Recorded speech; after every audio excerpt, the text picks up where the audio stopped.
Hey guys, HappyFireBallMan, and here today we'll be test driving our Rotar H11. H1, what's the opposite? So this is a 175 horsepower inline four. Okay, I can just stop. I'm not even doing the challenge right now. It's just a test. So 175 miles per hour, 175 horsepower. Not a lot of torque, 130 pound-feet of torque around estimated. It's an all-wheel drive. It gets 20.9 miles per gallon. I bet we can go with 21 miles per gallon. It's close to 21 miles per gallon. It's not the best. Like, when I searched up what's it good, like, is 20 miles per gallon good? They say it was not. It should be like limited to supercars or like station wagons. Not station wagons, like I mean sedans that are like high powered. I mean they're kind of right. I could have made this like car front wheel drive and it would have done better, but look, the suspension is so good. Like look, let's just drive it over.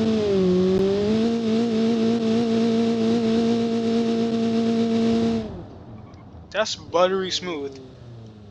So smooth, like really, like just driving over the bumps. It's not too much of a hassle for this vehicle, and it costs only like 50 grand. 50 grand for a vehicle that can go bumps this well? Kind of a ripoff, really, isn't it? Well, no, actually, because this is a really capable off-roader. Let's just go and check the new Honda CR-V. Okay, Google, how much does the new 2020 Honda CR-V cost?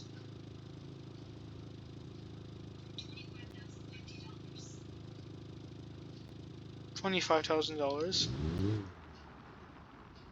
How much does the Ford Explorer go for?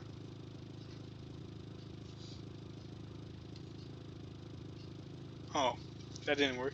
Okay, Google, how much does the 2020 Ford Explorer cost?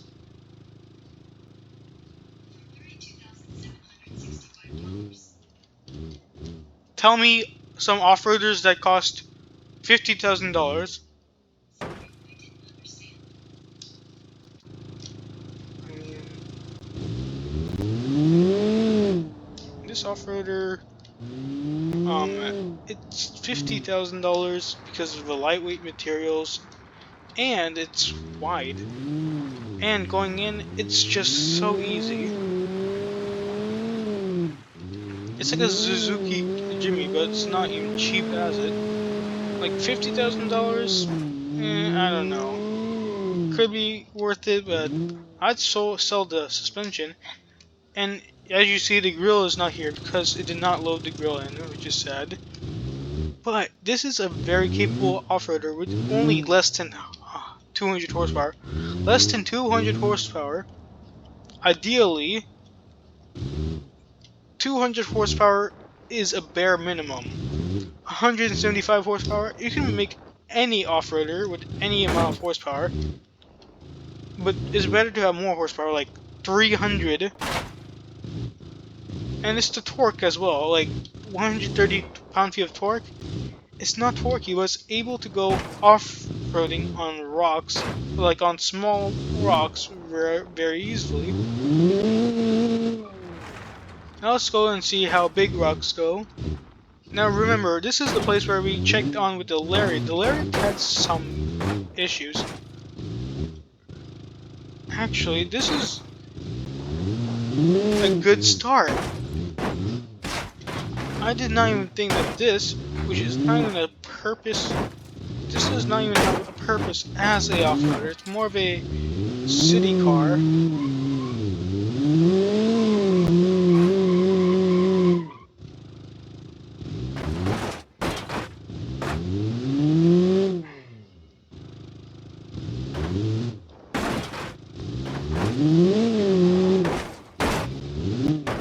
See,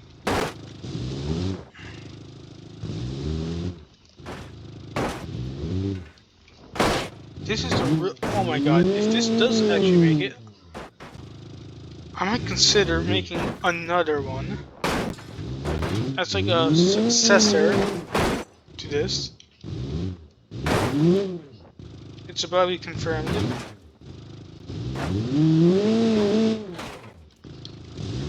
Yes, we're going to make another successor later on. It's going to maybe have like a 15-minute limit on it instead of 10 minutes. This was built in 10 minutes and it has great off-road abilities.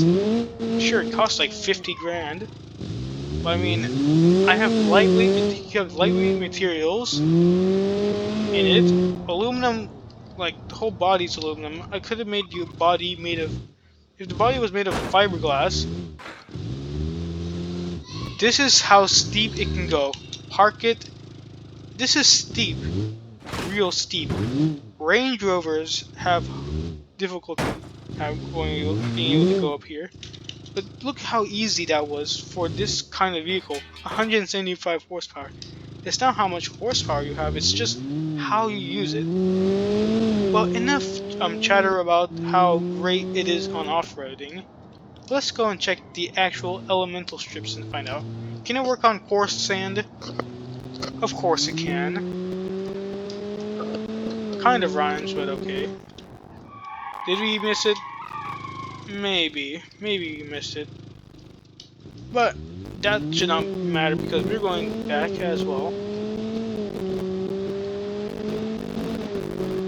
No slip with its excellent all-wheel drive. 60% of the power going to the back and 40 going to the front. It's a real recipe of success. It's light, and we kind of are driving like a drunk person. Driving it like, oh man, we're try to test again because like we're veering to one side for some reason. So let's go try the grass again because we were veering to one side because my keyboard is slightly touching it, touching that side. That keyboard. Easy. Now let's go again.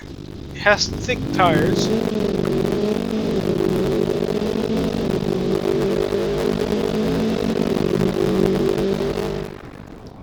I might as well like take a copy of this engine and engine swap it. Not engine swap this vehicle, but like in a future vehicle will you like use the same engine. Not the newer version we might make of this, but we could use it in like a sports car, like just put it in a light sports car because this engine is so good. Like we've been off-roading, this is a great off-road engine. I thought this engine would not be like sufficient enough for off-roading at all. Let's see the sand. The sand is so sufficient. Now let's checking the sand again. Then we'll see if you can go mud bogging. Well, after the elemental strips. Let's check if the Eskimos would like it. I guess Eskimos could like it. But I mean, 20 miles per gallon. We need vehicles that can go like 40 or 50 miles per gallon. That could be a future idea. 50, like, what's the most miles per gallon we can make? It'll be a long video, of course, because of the engineering. Like, it's not a real engineering thing, but the game's not real. And as I just figure out, the rear windows, the rear windows have like this weird reflection. The rear windows have this weird reflection. Kind of a tongue twister, but not really. See, as you see, like there's like four parts, kind of like a window frame. If you can see, like, look, let's try to see. Yes, let's angle it. See, the reflection. How the reflection Maybe because of the body and how the body is made, because there's this like point in the back.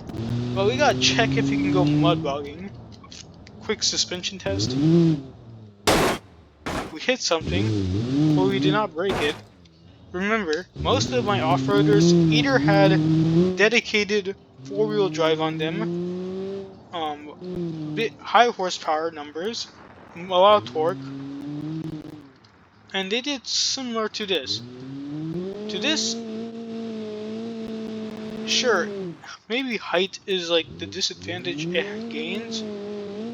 It has, but like, it's a very, very good engine. Super strong, efficient, maybe it's the most efficient engine I made. It's able to go easily in mud bogs. Off-roaders like these will go. But I mean, pricing on these could be... Top speed is around 140 miles per hour.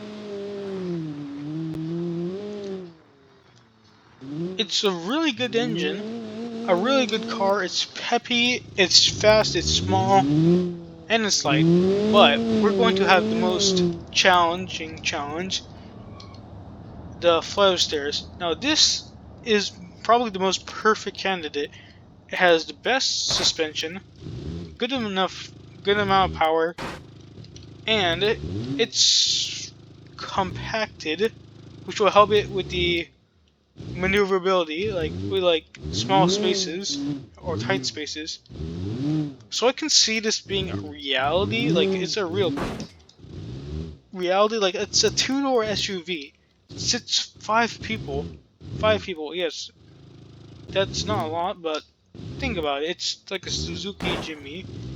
This is a good competitor to a Suzuki Jimmy. It'll take a run for money, for its money. It's naturally aspirated, so the power is better. It has tubular like exhausts. It has high flow exhaust. It's not straight pipe. The sound is kind of rejuvenating. I bet if we can make this car in reality, as in the markets, it can go good. If I can afford for aluminum, light AHS steel, an all-wheel drive, a completely new engine from scratch, sunroof, like electric stuff. And here's the thing, it has basic 90s. Like, the only way we saved weight was because of the interior, the safety. That's kind of the reason why we are lighter. But so, like, heavy, you can skip this and drift it super easily.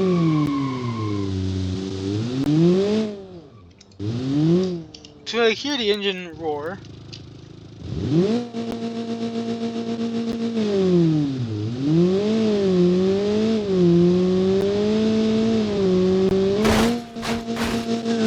I just feel bad just trying to tear this thing apart. No, quick test. Can it go with the, can it corner well? Well, sadly no, but it's understandable. It's an SUV, it's supposed to be an off-roader. It's not supposed to be like 30 miles per hour.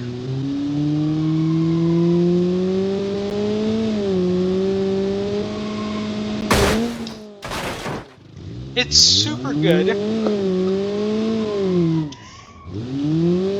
It's like a great car for people who have money. $50,000. I mean, I can buy like more cars that are like better, if not just as good as this vehicle. This has a certain charm to it. It's small.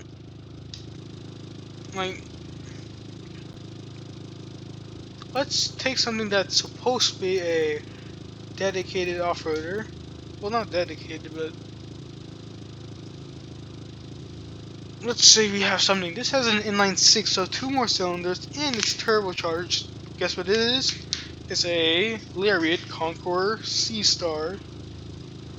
Let's wait for it to load. And as you hear my chair creaking, and my back cracking the other way, this is more dedicated. The Lariat and the Bombardier aren't for like, they're just more like a Shelby and like a Land Rover thing. This is supposed to be like,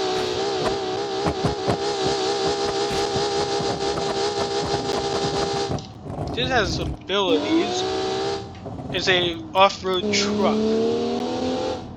It has like all the commands you want, like locking the front diff, locking the rear diff, making it 2-wheel drive.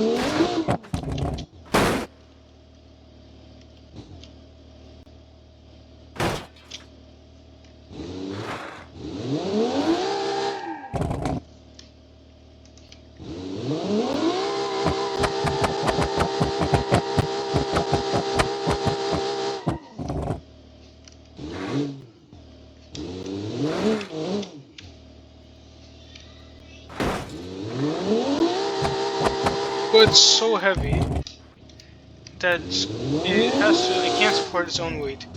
But while this, it's light, and it can go over these bumps more gently.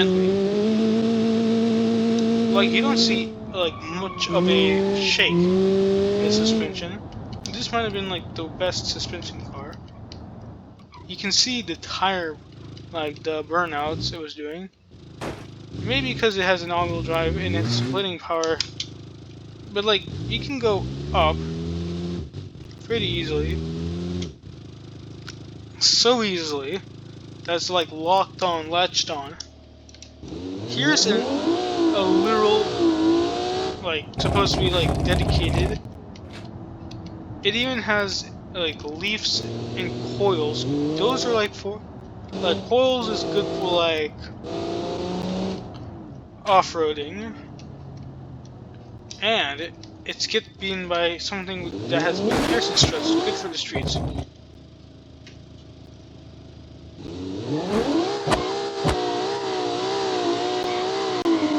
And it's not powerful. But here's its strength. It's faster, it's more, I guess, appealing. Like, look at it. You look at it and it's like super strong. It's like wide. Maybe it could have like more suspension travel if we were able to cut off these things, which is kind of true. Like, because like we're now kind of limited. It's more maneuverable. It has more gas mileage. Not this. This is like a perfect car. Now let's not delete it yet, because I'm going to compare it with. Also, we're going to use a weight pad, as our grill did not come on. But hey, we lost some weight. Because everything, like, for looks, has weight. Now I'm, like, stretching my body. Because, like, I recorded, like, 3 videos a day. 2 Roblox videos. And, like, one Roblox video and 1 automation and 1 BeamNG, which is this one. This one weighs around 2,963 pounds, or 1,344 kilograms for those who use the metric system. 2,963 pounds for customary, 1,344 kilograms for metric. Other side is consistent as well. So this drinks so much fuel. Oh, I turned off the engine. Let's not try to like destroy it. Like the suspension is like not soft, not like stiff. It's more on the soft side. So that was the Rotar H11. was around 3,000 pounds. This is about 6,000 pounds. That's 1,300 kilograms, 2,600 kilograms. This is like about twice the weight of it. And what does it have? How much power does it have? I don't have the dyno sheets. But I think it had like around 300, 400 horsepower. And it's more of a dedicated car for off-roading. One thing's for sure, this gets it easier. This gets the bare minimum, and it's easy. It's more of an easy way. Like, this is just for like off-roading, like a tiny Suzuki Jimny. But this is for like big off-roading, like going climbing up literal mountains. That can climb literal mountains, but like this is more for like truck applications.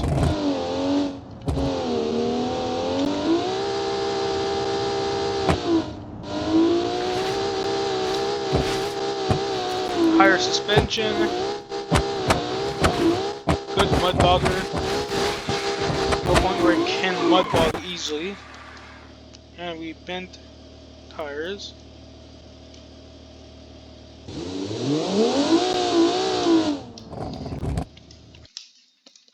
But anyways, that's basically it for the whole entire video. Yeah, so overall view, this is a great car. And I'm like lucky that I made this. So anyways, that's all I have for today. And yeah, stay safe, and that's it. Well, that's a kind of a nice ending, but yeah, that's it. That's all I have for today. Bye guys. If you liked the video, please like and subscribe, and please let me know what to build next.